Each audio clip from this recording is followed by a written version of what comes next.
സ്തെഫാനോസ് എന്ന് പറയുന്ന മനുഷ്യൻ അപ്പോസ്തല പ്രവൃത്തി 5-ാം അധ്യായം അതിന്റെ 17 മുതലുള്ള വാക്യങ്ങൾ, ആ 17 മുതലുള്ള വാക്യങ്ങൾ ഒന്ന് വായിക്കാമോ? പിന്നെ മഹാപുരോഹിതനും സദൂക്യരുടെ മതക്കാരായ അവന്റെ പക്ഷക്കാരൊക്കെയും അസൂയ നിറഞ്ഞ് എഴുന്നേറ്റ് അപ്പോസ്തലന്മാരെ പിടിച്ച് പൊതു തടവിലാക്കി. രാത്രിയിലോ കർത്താവിന്റെ ദൂതൻ കാരാഗൃഹവാതിൽ തുറന്ന് അവരെ പുറത്തു കൊണ്ടുവന്നു. നിങ്ങൾ ദേവാലയത്തിൽ ചെന്ന് ഈ ജീവന്റെ വചനം എല്ലാ ജനത്തോടും പ്രസ്താവിപ്പീൻ എന്ന് പറഞ്ഞു. അവർ കേട്ട് പുലർച്ചയ്ക്ക് ദേവാലയത്തിൽ ചെന്ന് ഉപദേശിച്ചു കൊണ്ടിരുന്നു.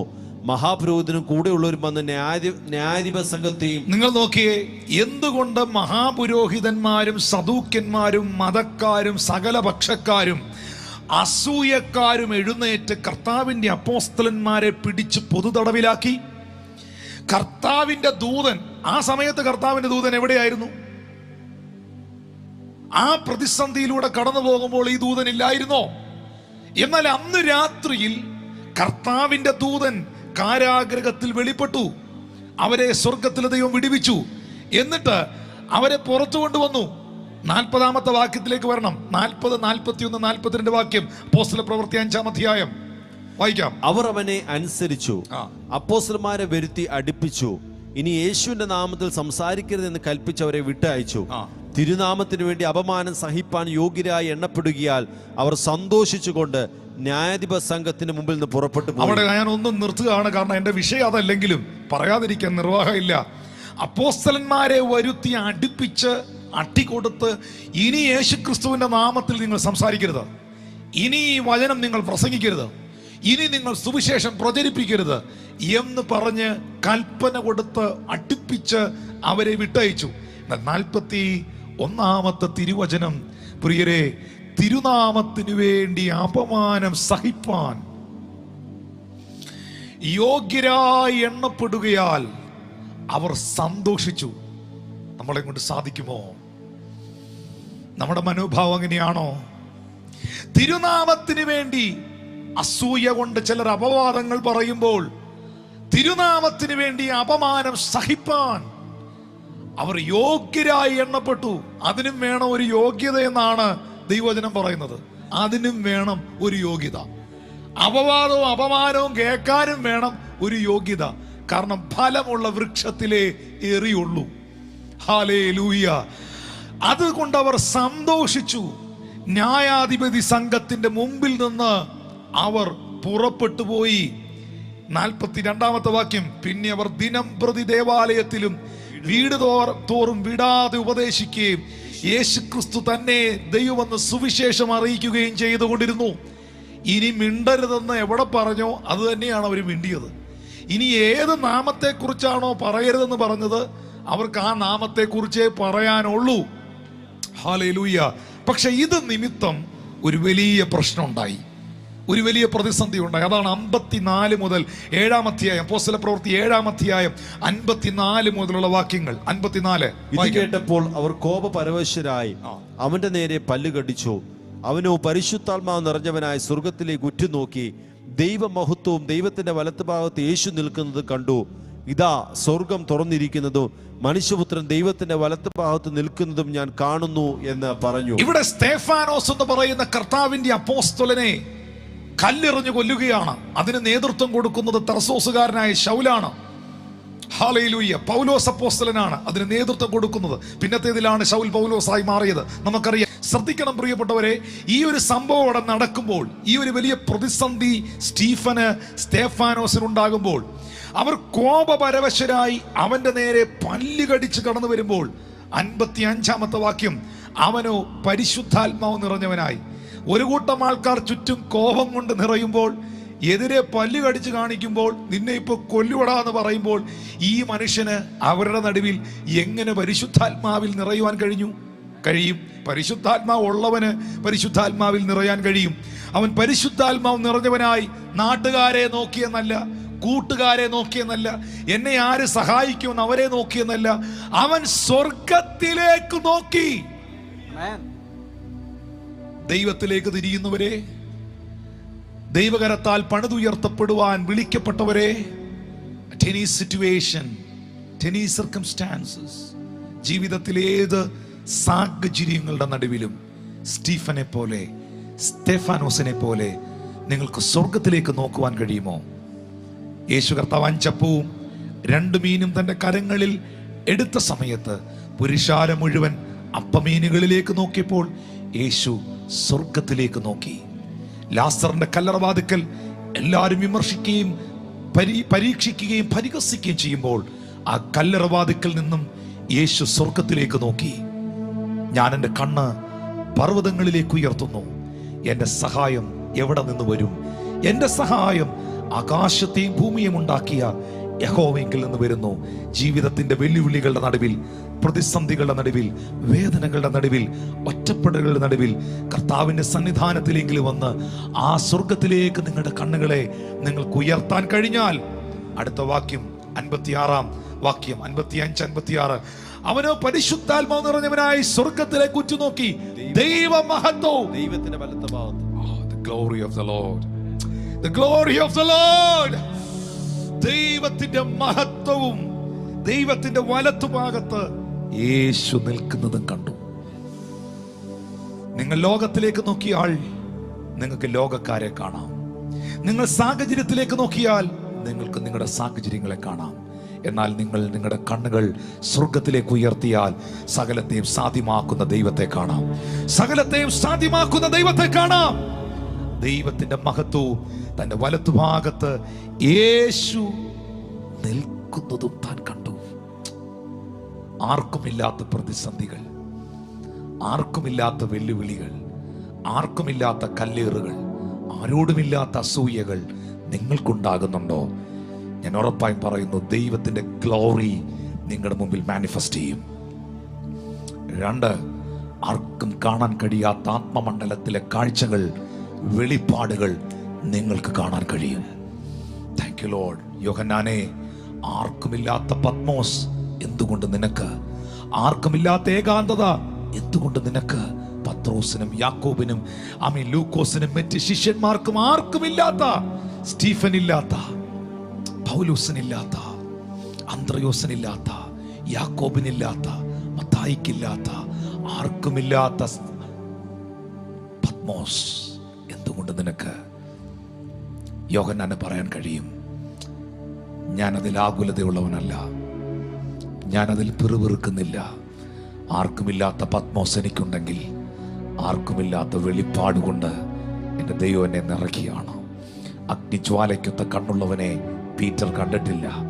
മാറത്ത് പൊൻകച്ച കെട്ടിയവനെ യാക്കോബ് കണ്ടിട്ടില്ല. വെള്ളോട്ടിന് സദൃശ്യമായ കാലുകളുള്ളവനെ മറ്റപ്പോസ്തലന്മാർ ആരും കണ്ടിട്ടില്ല. ആരും കാണാത്ത വെളിപ്പാടുകളുടെ നേർക്കാഴ്ചകളിലേക്ക് എന്നെ ദൈവത്തിന് കയറ്റിവിടാൻ കഴിയണമെങ്കിൽ ആർക്കുമില്ലാത്ത ഈ പത്മോസിന്റെ ഒറ്റപ്പെടൽ എനിക്കുണ്ടായേ പറ്റത്തുള്ളൂ. ഇതാരോടുള്ള സന്ദേശമാണ്? ഇതാ സ്വർഗം തുറന്നിരിക്കുന്നതും മനുഷ്യപുത്രൻ ദൈവത്തിന്റെ വലത്തുഭാഗത്ത് നിൽക്കുന്നതുമായ കാഴ്ച സ്തേഫാനോസ് കാണുക. റിജോയ് സാറേ, ഞാൻ ഈ ഭാഗം പ്രസംഗിക്കുന്ന സമയത്തൊക്കെ ആത്മാവിൽ ആ സാഹചര്യത്തെ ഞാൻ കാണാറുണ്ട്. സ്റ്റീഫൻ പറഞ്ഞതൊന്ന് ഞാനൊന്ന് പറയണേ, ഒന്ന് ശ്രദ്ധിക്കണേ. സ്റ്റീഫൻ പറയുകയാണ്, ഇതാ സ്വർഗം. ഞാൻ പറയുന്നു, ഇതാ എൻ്റെ ബൈബിൾ. എനിക്ക് റിജോയ് സാറിനെ എൻ്റെ അടുത്താ നിൽക്കുന്നെങ്കിലും ഇതാ റിജോയ് സാർ എന്ന് പറയാൻ പറ്റത്തില്ല. ഞാൻ 2 സ്റ്റെപ്പ് അടുത്ത് ചെന്ന് ഒന്ന് തൊട്ടോണ്ടേ എനിക്ക് പറയാൻ പറ്റൂ ഇതാ റിജോയ് സാർ എന്ന്. ഞാൻ വളരെ അടുത്താ നിൽക്കുന്നതെങ്കിലും ജിജി പാസ്റ്റർ ഇവിടെ ഇരിപ്പുണ്ട്. ഇതാ ജിജി പാസ്റ്റർ എന്ന് എനിക്ക് പറയാൻ കഴിയണമെങ്കിൽ കുറച്ചുകൂടെ അടുത്ത് വരണം. ദേ അവിടെ ഇരിക്കുന്നു ജിജി പാസ്റ്റർ, ദേ അവിടെ നിൽക്കുന്നു റിജോയ് സാർ എന്ന് പറയും. ഇതാ സ്വർഗം എന്ന് പറയണമെങ്കിൽ ഇനി വന്നു അടുത്ത്. ഇതാ സ്വർഗം എന്ന് പറയണമെങ്കിൽ സ്റ്റീഫന്റെ ശ്വാസത്തിന് തൊട്ടു മുൻപിൽ നഗ്ന നേത്രങ്ങൾ കൊണ്ട് തന്റെ കണ്ണിന്റെ മുൻപിലെത്തി ഇറങ്ങി വന്നു ആ ഗ്ലോറി, ആ സ്വർഗം. എന്നിട്ട് അവിടെ നിൽക്കുന്ന ദൈവപുത്രനെ സ്തേഫാനോസ് കാണുകയാണ്. സ്റ്റീഫൻ, മറ്റാർക്കുമില്ലാത്ത ഈ മഹത്വകരമായ ഗ്ലോറിയസ് വിഷൻ നിനക്കെങ്ങനെ ഉണ്ടായി? കണ്ടില്ലേ ആൾക്കാർ പല്ല് കടിക്കുന്നത്? കണ്ടില്ലേ ആൾക്കാരെന്നോട് എതിർക്കുന്നത്? കണ്ടില്ലേ എൻ്റെ ദേഹത്തു വീഴുന്ന കല്ലുകൾ?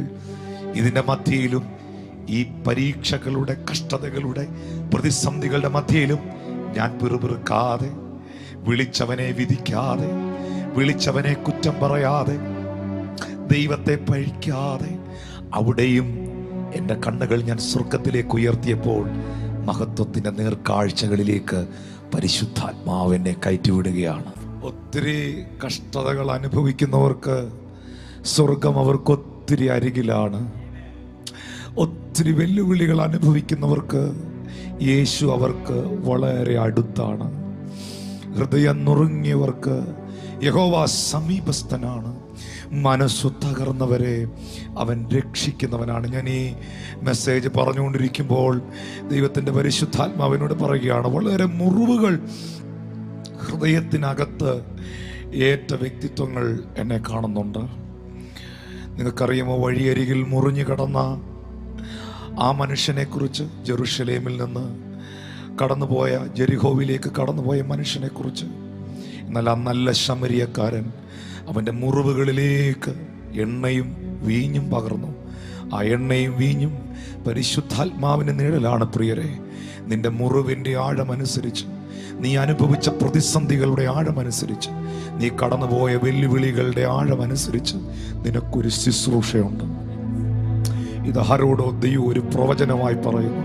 നീ അനുഭവിച്ച വെല്ലുവിളികളുടെയും, നീ അനുഭവിച്ച കഷ്ടതകളുടെയും, നീ അനുഭവിച്ച ശാരീരിക ബുദ്ധിമുട്ടുകളുടെയും, നീ അനുഭവിച്ച നിന്ദകളുടെയും ആഴമനുസരിച്ച് ഒരു വലിയ മഹത്വം നിറഞ്ഞ, ആഴമേറിയ, അതിശക്തമേറിയ ഒരു ശുശ്രൂഷ നിനക്കുണ്ട്. ഒരു നന്മ നിനക്കുണ്ട്, ഒരു ഉയർച്ച നിനക്കുണ്ട്, ഒരു അനുഗ്രഹം നിനക്കുണ്ട്, നിന്റെ തലമുറയ്ക്കുണ്ട്, നിന്റെ കുടുംബത്തിനുണ്ട് എന്ന് പരിശുദ്ധാത്മാവ് ചിലരോട് ആലോചന അറിയിക്കുകയാണ്. സ്തെഫാനോസ് പ്രതിഷേധത്തെ അഭിഷേകമാക്കി മാറ്റി. ചുറ്റും ആൾക്കാർ പ്രതിഷേധിക്കുകയാണ്, എന്നാൽ താൻ ആത്മാവിൽ ശക്തനാകുകയാണ്. പ്രതിഷേധത്തെ അഭിഷേകമാക്കുക. തുറന്ന് പറഞ്ഞേ, എനിക്ക് ചുറ്റും നടക്കുന്ന എല്ലാ പൈശാചിക മണ്ഡലത്തിലെയും മാനുഷികമായ സകല പ്രതിഷേധങ്ങളെയും ഈ ദിവസങ്ങളിൽ എൻ്റെ പ്രാർത്ഥനാ മുറിയിൽ ഞാൻ അഭിഷേകമാക്കി മാറ്റും. 7-ാം അധ്യായം കഴിഞ്ഞിട്ട് 8-ാം അധ്യായത്തിലേക്ക് കയറുമ്പം ഉണർവ, റിവൈവല, ശമരിയയിൽ നടക്കുന്ന ഉണർവ്.